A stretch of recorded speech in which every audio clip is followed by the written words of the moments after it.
हरे कृष्णा। आज हम चर्चा करेंगे चैंटिंग करते हुए क्या इच्छा कर रहे हैं उसको हमको ध्यान रखना होगा। एक हरे कृष्ण महामंत्र और सेकंड इनिशिएशन में गायत्री मंत्र हैं, वो लेते हुए कोई भी भक्त है वो इच्छा करते हैं, जनरली वो पूरी हो जाते हैं। भक्तों को इच्छा से हम पता चलते हैं किस तरह का वो चैंटिंग का अप्रोच कर रहे हैं और उसको किस तरह का फल मिलेगा और उसको क्या गति प्राप्त होगा। वो भक्त को किस इच्छा को लेते हुए वो जप कर रहे हैं उससे मैटर करता है। नहीं, वो भौतिक इच्छा भी इंक्लूड होता है। अनेक इच्छा हो सकते हैं। कोई इच्छा करता है वैकुंठ जाने का, कोई इच्छा कर सकते हैं गोलोक जाने का। हरे कृष्ण महामंत्र का शक्ति से वो वैकुंठ भी जा सकते हैं, गोलोक भी जा सकते हैं। और इन अदर हैंड कोई भौतिक इच्छा इच्छा कर सकता है और वो भक्ति को सेवा में वो पूरी भी हो जाता है, भौतिक इच्छा भी। जब हम कृष्ण भावनामृत में आते हैं हमारे अंदर हर तरह का इच्छा रहता है। साधना भक्ति का मतलब भी है, यही पर्पस है कि चेतो दर्पण मार्जनम। साधना भक्ति के माध्यम से अपने हृदय को क्या करना चाहिए, साफ करना चाहिए। ये एक भक्तों का इच्छा होना चाहिए, हम इसी भावना से भक्ति करना चाहिए। अंदर कोई व्यक्ति भौतिक इच्छा को पूरी करना चाहते हैं, जरूर भक्ति देवी उसका फल भी देते हैं और वो गति प्राप्त करने के लिए भी देते हैं। इसलिए श्रील प्रभुपाद बोलते थे कि मेरा अनेक शिष्य हैं वो स्वर्ग जाएंगे। इस तरह का प्रभुपाद बोला करते थे। नहीं,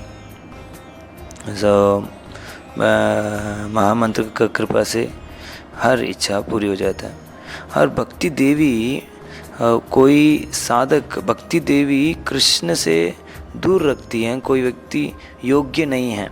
इसलिए श्रील भक्ति विनोद ठाकुर हरिनाम चिंतामणि में बताते हैं, भक्ति देवी जीव को नाम का पूरी रस को क्या करते हैं, रिवील करता है।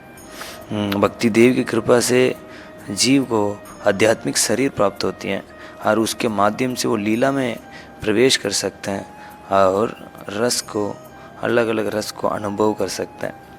वही साधक only those people who decide to serve Krishna and please Krishna are actually qualified to approach Krishna। कोई साधक उसके अंदर इच्छा है भगवान का सेवा करने का और प्रसन्न करने का, वो योग्य बनते हैं भगवान के पास जाने के। इसलिए श्रील रूप गोस्वामी बोलते हैं, अन्याभिलाषिता शून्यम ज्ञान कर्मादि अनावृतम अनुकूलेन कृष्ण अनुसूलनम भक्ति रुत्तम।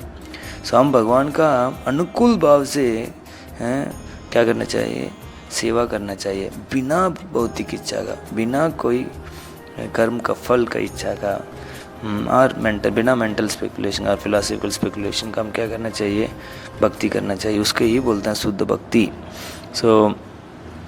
हमको कोई और इच्छा नहीं होना चाहिए। और भी उदाहरण हम देखते हैं, जैसे लाइक श्री चैतन्य महाप्रभु बोलते हैं कि आत्मारामन का एक वर्ष में उसको अनेक तरह का सेल्फ सेटिस्फाइड पीपल हैं, वो सब हैं कृष्ण भावना से आकर्षित होते हैं। बट वो सब लोग भगवत धाम नहीं जा सकते हैं क्योंकि अलग अलग लोग अलग अलग इच्छा करते हैं। उस इच्छा के सबसे उसको फल मिलता है। इसलिए my dear devotees, we have to be very very very very careful. हम बहुत ध्यान देना होगा किस तरह का इच्छा माइंड में हृदय में चलते हैं जब जप करते हुए, उस इच्छा को से हम बहुत अटेंटिव होना चाहिए। हम अटेंटिव नहीं हैं, बाद में जाके बहुत रिग्रेट करेंगे, बहुत क्या करेंगे, लेमन करेंगे, शोक करेंगे, अरे यार मैंने क्यों ऐसा किया, ये इच्छा नहीं करना चाहिए था। ध्रुव महाराज का उदाहरण हम देख सकते हैं। भौतिक चीज़ के लिए कृष्ण को पूजा किए, वो चाहते थे ब्रह्मांड में ब्रह्मा जी से बड़े पद मिले। इसी के लिए वो भक्ति की है, अंदर वो प्राप्त हुआ। इसलिए हम बहुत केयरफुल रहना चाहिए। हम सब हैं, अनेक सालों से भक्ति कर रहे हैं, we are all grown up. हम बहुत रिस्पॉन्सिबल बनना होगा। एंड देन हम किस तरह का इच्छा करते हैं उसी तरफ हम प्राप्त करते हैं। जस्ट लाइक हम मान लीजिए हम सब अभी शरीर छोड़ें, हम सब एक एक विमान में बैठेंगे। बहुत लोग भगवत धाम जा रहे होंगे, हमारा विमान का डिसीजन साथ में जा रहे होंगे, अचानक हम स्वर्ग तरफ टर्न हो रहा होगा। उस समय हम बहुत शोक करेंगे, ये क्या है, मैं कैसे इधर पहुंच गया हूँ। नहीं, we have to be very very careful what we desire. All chanting Hare Krishna.